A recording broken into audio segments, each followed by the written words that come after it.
So what would you say would be like race day essentials? What do you need to take with you? Race day essentials: nutrition. Like you so many people overlook nutrition, and it's so important. Or understandably, if you're not doing a huge distance, if you're just doing an Olympic distance or a sprint, you don't need to overthink it too much. And the worst thing to do is to suddenly try eating something new that you've never eaten before. Like, that's the worst thing you could do, because your stomach will be like, what's this?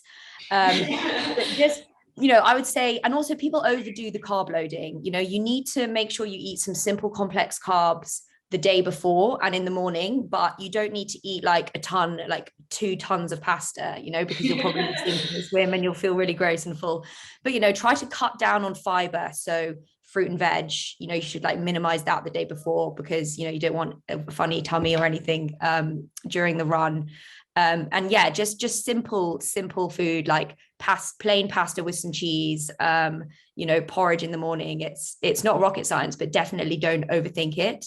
And make sure you've got some glucose while you're out on course as well. So some energy gels, or, some people prefer real food. Like my friend likes a peanut butter and jam sandwich. But just the key thing as well, as I said before, is just to try it in advance. Don't do anything new on race day. In your training, like try out what gels you might like to try, what bars or etc. And hydrate as well. I think if I may just add to that, Luce, I think if we're looking at like women specific, something that I think a lot of women don't, because, you're maybe just, if you're on a diet to go on holiday or something, like it's absolutely not what your mentality should be for racing. You need to fuel your body to get through it and to enjoy it. If you don't have enough energy, you're going to feel rubbish. You're going to hate it. And it's really like about being clever, taking what you need, the bars, the gels and things. It's probably better to take 1 too many than 1 too less. There's so many, guidelines online, or, join a club, speak to a coach, speak to someone else who's done one to give you some advice, so you're not going in blind. Just also, be prepared. Proper nutrition after the event, like refuel with a proper meal with, your protein, your carbs. You need to be kind of thinking about the whole holistic bigger picture of nutrition as well, I think, which I do think a lot of women don't necessarily do. Like a lot of my 20s in particular, say if I was doing first time, I'd be like picking at food throughout the day. Maybe if you're going out and boozing a lot, it's probably not the best if you're going to be wanting to perform. And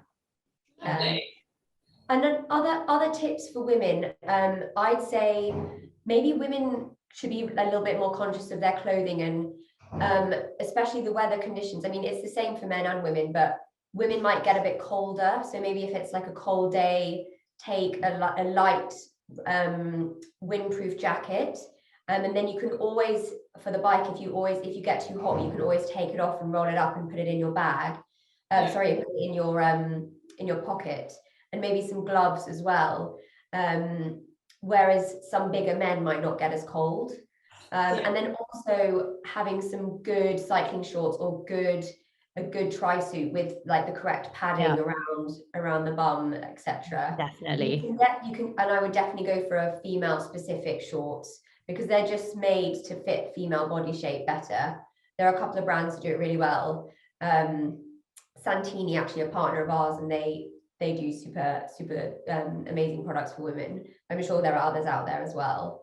I think that's really key, and it's probably the same for both genders, but if it's hot, a hat or a visor for the run is absolutely key. And first and foremost, bring a good attitude and enjoy it. Honestly, like, it sounds silly, but if you don't enjoy it, what's the point of doing it? Definitely. And don't panic, stay calm. Thank you. Those are some really helpful tips. I know you did briefly touch on it, on like what you should maybe invest in, but would you say, like, if for our first timers, because they're just trying it out, is there one particular item that they should spend a bit more money on going into the triathlon? Ooh, that's a difficult question. Presuming that they've already got a bike, I would say, the tri-suit and the wetsuit. The wetsuit, it's not so much how much money you spend, but the wetsuit you really have to make sure fits you properly. because if the wetsuit is slightly too big, it will just, loads of water will like escape inside it, and it just won't be a fluid movement. So the wetsuit, you really need to make sure fits you properly, try it on, and if it feels a bit too small, it's probably right. Like it should feel very, very tight. I don't think you need to spend a huge amount. I mean, I did my half Iron Man in a wetsuit that cost about £70. Which I mean, if I was going to do a lot more, I'll probably buy a new one, but as Lou said, it's making sure that it just fits. Make sure it fits. And then with the tri-suit, that's when you need decent padding in. If you're going to wear a tri-suit rather than cycle shorts, which most people will, is just making sure it's got decent padding so you're comfortable on the bike. So probably the tri-suit. And also I would say the running trainers, because you need shoes that are going to look after your feet and also that suit your body. And if that means investing a bit more, I think that's worth it. Yeah. And again, I'll keep going back to it, but don't try anything new on race day. You know, don't try a new pair of trainers or a new tri-suit. You know, like make sure you've practiced in what you're going to wear on race day. Lovely, thank you. And my final question is, what do you both wish you knew before you started doing triathlons? Oh my gosh. What do you want to go, Jess?